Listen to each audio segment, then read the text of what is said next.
If we have become humans from monkeys, then why haven't the rest of the monkeys changed into humans? Many people do not believe that our ancestors were monkeys. There is reason to disbelieve that this animal making strange gestures on the street may be our relative. One might imagine that apes and chimpanzees who shamelessly snatched food from people could be our ancestors. It can be said in simple words that it is not the fault of the people, but of the idea that it says that humans are different from the rest, and they are the most special and the most important in the world. That's why many times people ask, if we have evolved from monkeys, then why are there still monkeys? Honestly, the question is why snakes still exist, why chameleons, if dogs evolved from foxes, why foxes exist. No need to get too confused. So today we will discuss why the current ape man does not change. How beautiful it feels to be the most unique and most important in the world. That's why Charles Darwin's Origin of Species Humans never understood humans almost signed Charles Darwin's judgment of apes from apes to humans, if it is true he was the first to talk about the change of nature theory. But he never said that we changed directly from monkeys to humans. Is it really chimpanzees, apes, monkeys, all with different pieces? If you match monkey DNA with human DNA, you will find that only 93% of human DNA matches. After hearing that our DNA is 99% similar to that of chimpanzees, you may be wondering if our ancestors were chimpanzees instead of apes and we evolved directly from them. But this idea is completely wrong. We have not evolved from chimpanzees, nor have we evolved from apes. The process of evolution is certainly related to apes and chimpanzees, but we are very distant from these species. You must be wondering, how is it possible that while our DNA is similar to that of chimpanzees, how is our evolution different from theirs? So let's understand these twisted words with an example. Understand this because Charles Darwin and above explained the world about change. After suffering for many years, he put the finch bird theory in front of the world. And this theory created a panic in the world of science. If talking about the finch bird, Darwin told the world through his book that these species stared the existence of the first finch bird 2 million years ago. As beautiful and innocent as this little bird was in its early days, the most surprising thing is that it had only 8 species in the world, and they were confined to one place. They did not know anything about other generations. But as their numbers increased, they needed more food. Therefore, they had no other option but to go to another island. That's why the finch bird became in 3 groups. One group migrated to Island A and another group started to live in Island B, and those who were there always stayed in Island C because of this. These were the birds who did not leave their home, they stay in their native place. The 2 groups of those who migrated tried to adapt themselves to the new environment, where they began the process of building houses and finding food. The living conditions of the 2 islands were completely different.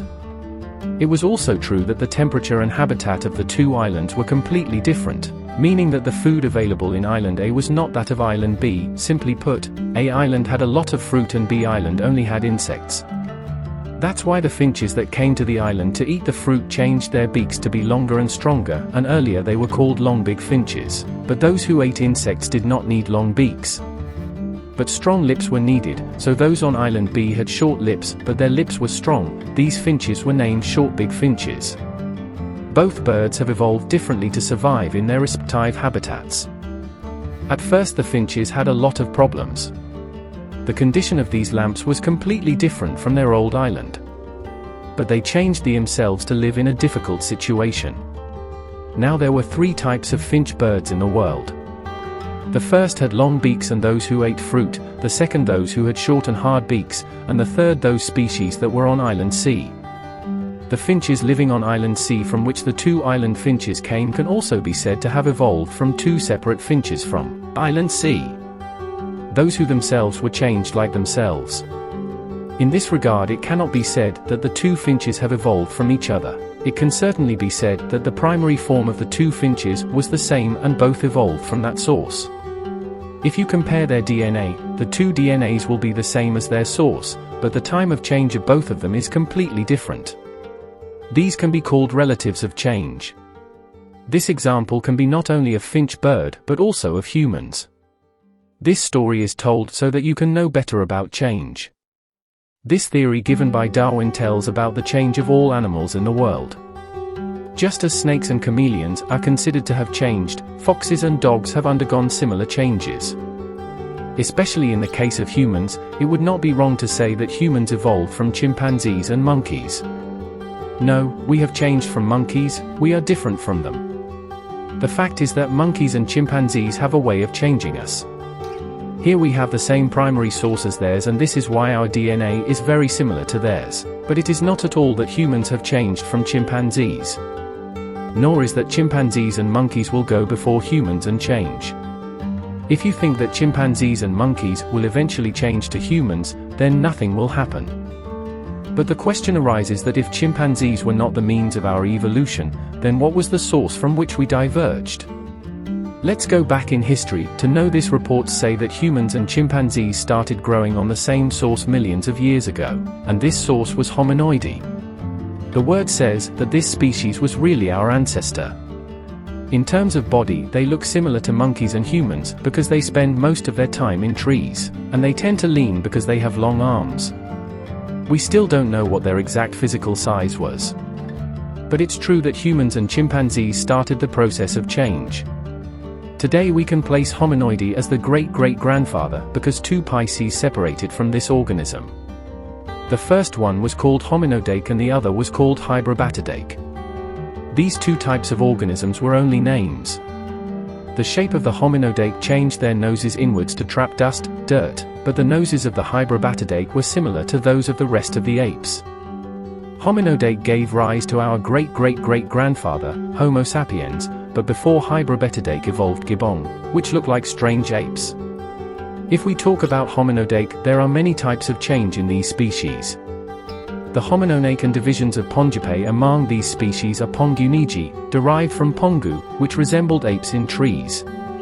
Where there is hominone, our closest ancestor, whom we call the great-great-great-grandfather, looked like a large baboon. They had long body hair, and hominone used to live in trees, but the rest started walking on the ground instead.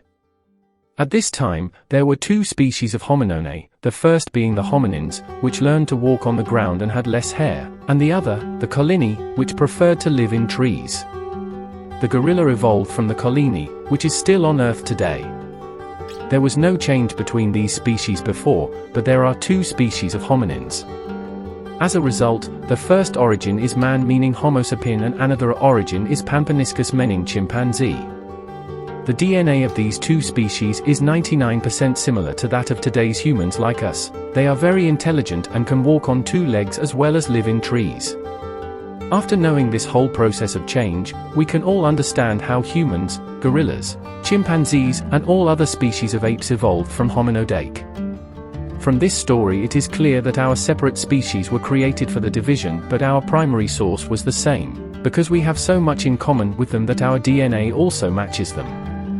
But it does not mean that we have changed from chimpanzees or baboons, because we are members of the same family. Now let's come to the main point. Most people want to know why chimpanzees or monkeys have not changed like humans. The answer to why only we have changed is very simple, because in nature any species changes when they need to evolve. In Darwin's theory of change, you notice that finches bird change when their habitat changes. Thus developed their beaks when they needed a long beak to eat, otherwise they would have starved to death. Humans also appear to have changed because they descended from trees and started walking on the ground, whereas chimpanzees and gorillas did not feel the need to do so. They were fine living their old way of life while they spent their days enjoying the trees and the dense forest, while humans spread across Africa and began to stay on the land for food. That's why they can walk on two legs. With the development of this creature, humans are born. Thank you for watching the video and subscribe to the channel for more videos like this.